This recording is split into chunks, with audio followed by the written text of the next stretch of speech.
This is my first speech in this chamber since the general election, and if I'm honest, I wish I wasn't speaking in this debate, as I wish this legislation wasn't being put forward.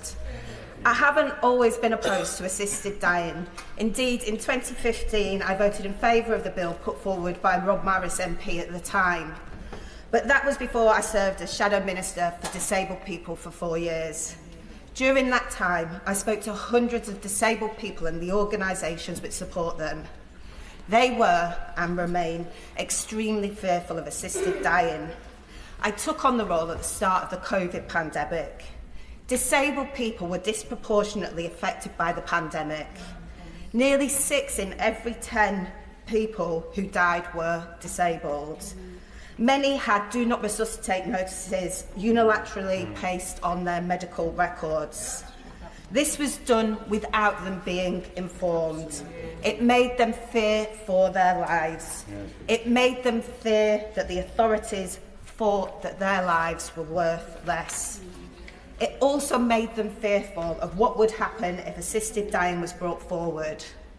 And this is why Disability Rights UK and other disabled people's organisations moved from the neutral position they had in 2015 to a position of opposition now. Now, I don't claim that every disabled person opposes assisted dying, but I do claim that the vast majority of disabled people and their organisations oppose it. They need the health and social care system fixing first. They want us as parliamentarians to assist them to live, not to die. And disabled people's voices matter in this debate. And yet, as I've watched the bill progress, the absence of disabled people's voices has been astonishing.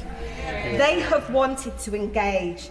Indeed, they have been crying out to be included. Yet the engagement has been negligible. I believe that only one disabled people's organisation was given the opportunity to provide evidence to the committee. Furthermore, throughout the committee stage and at the initial publication stage of the bill, accessible formats were not available. A large print version of the bill was published several weeks after the original, but no other formats such as Easy Read and British Sign Language have been made available. These are basic things we should be doing when consulting on such important pieces of legislation.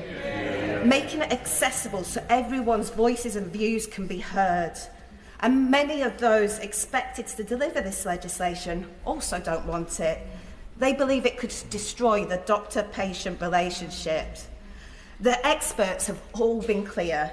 The Royal College of Psychiatrists, the Royal College of Physicians, GPs, disability charities, mental health charities and domestic abuse charities have all warned that the safeguards in this bill are insufficient and will put vulnerable people in harm's way.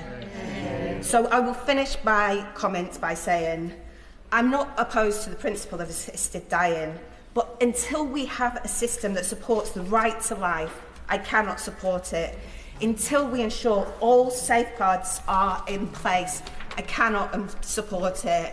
And until the vast majority of disabled people and their organisations support the legislation that is being brought forward, I cannot support it. We are not voting on principles today. This is real, and we have to protect those people who are susceptible to coercion, who already feel like society doesn't value them, who often feel like a burden to the state, society and their family. I urge anyone in this chamber who has any doubts that this bill doesn't protect them, who has any worries and concerns, please don't vote for it today. Let's fix our NHS, social care and wider society first, and then consider this topic again in the future when the time is right.